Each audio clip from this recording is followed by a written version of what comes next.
When a client asks for ownership, you understand what they want, but you don't have a clear way to explain that's not what they need. Here's why it's hard to explain because you are thinking about delivering something, not granting permission to use something. This means you're confident in delivering your work, but unclear about how to talk about what happens after you deliver it. So let's get into the scripts and language you need to clearly explain what they actually need.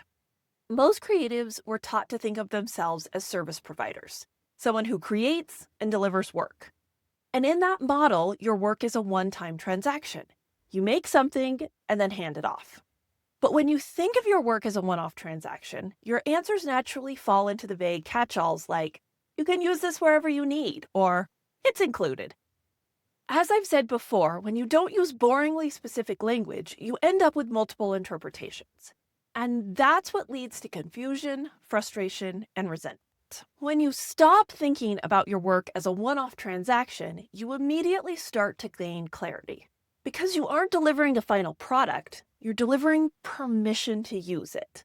And permission can be defined. You can ask questions and give parameters like scope, exclusivity, geographic location, or time. This permission can also evolve based on what your client needs over the course of time. It also means you can create a system where you respond rather than react, because you just need to plug in the answers into a set of questions to determine what permission makes sense in this situation. When you transfer copyright ownership to a client, it means they have full control to use it as they want. It also means you don't have the ability to use it in your portfolio. However, permission is a license to use the work. You still own it, but you're giving the client permission to use it within the terms you set. By giving permission, you're actually doing your clients a favor because you can align their exact needs with pricing. And this often also helps keep them within their budget. Clients aren't thinking about legal nuances when asking for full ownership, nor are they trying to take advantage of you. In fact, it's rarely a strategic ask and more of a default starting place. So you should see it as that too. It's the expected opening line, not a pressure-filled decision point. For example, a client wants to use your work on their website and social media and ask for ownership. You ask what their goals are with ownership, and they tell you that they want a consistent online presence across all channels that's unique from any other business. You know that the client's goals don't require ownership, just an exclusive license. You can explain to them that not only will an exclusive license meet their goals of being the only one that can use this work online, but it also saves them from paying for rights that they will likely never use. What if the client's goal is not just website and online use, but hiring you to design their full brand ecosystem? When you are designing internal and external materials for multiple media that are meant to be used in the long term, the scale and context are much different.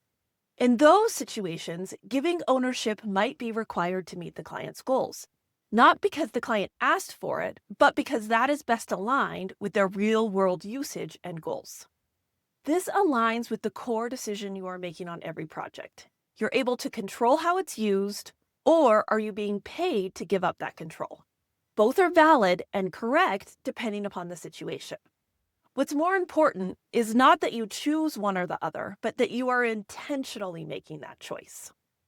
Once you have a system, there's no need to justify your answer or feel pressure to come up with something on the fly, because you're simply applying the system to the project in front of you. If you're thinking, this makes sense, but I wouldn't know how to say it in an email, that's a really normal gap. That's exactly where having a few go-to scripts makes this easier to apply. In the next video, we'll be breaking down the 5 specific questions you can ask to help clarify your client's intended use, so you have a process to get curious before you agree. How does transitioning from treating a client's ownership request as a conversation starting point, not a final decision, make you feel? I'd love to help you work through any hesitation in the comments.